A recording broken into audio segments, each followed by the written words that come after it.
Tafiditra anatin'ny vanim-potoanan'ny fialan-tsasatra isika amin'izao fotoana izao sady eo fanatanterahana ny asa soa izay tanterahana ihany koa dia nitsinjo ny ankizy sahirana ary nitondra azy ireo hiala sasatra ny fikambanana fanampiana malagasy nitondra azy ireo nivoaka an-drenivohitra zany ity fikambanana ity.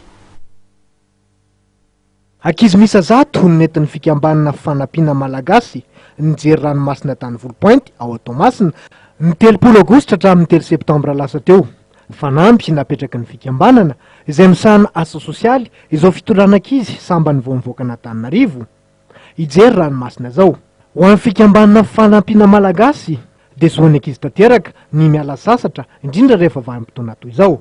Tafiditra ao anatin'ny lafiny ara-panabeazana ihany koa anefa izao dia izao. Nampiavaka azy indrindra tamin'ity zany dia ny amarony dia araky ny article 31 amin'ny Nations Unies zany zay États-Unis ary anisan'ny nanosy zako zany Madagasikara dia tanteranay zany ny hoe zony ity no miala sasatra dia raha reo ankizy ireo dia tonga teto Toamasina ary izy ireo dia tsy avy ao Antananarivo any fa avy any Marolambo, Atsirabe,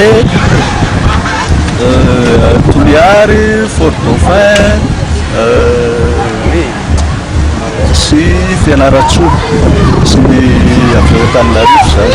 Nanamarika ty hetsika fialan-tsasatra ity izay nikarakarain'ny fikambanana fanampiana malagasy ny fitondranareo ankizy hitsidika ny serana Atsambon'ny Toamasina narahina fitetezana ny tanànan'ny Toamasina ary nofaranina tamin'ny karnaval tamin'ny cyclobus izany rehetra zany. Marina fa nisy ny dia kilalao maro samihafa tantara-tsehatra na teatra izay nataon'ireto ankizy reto.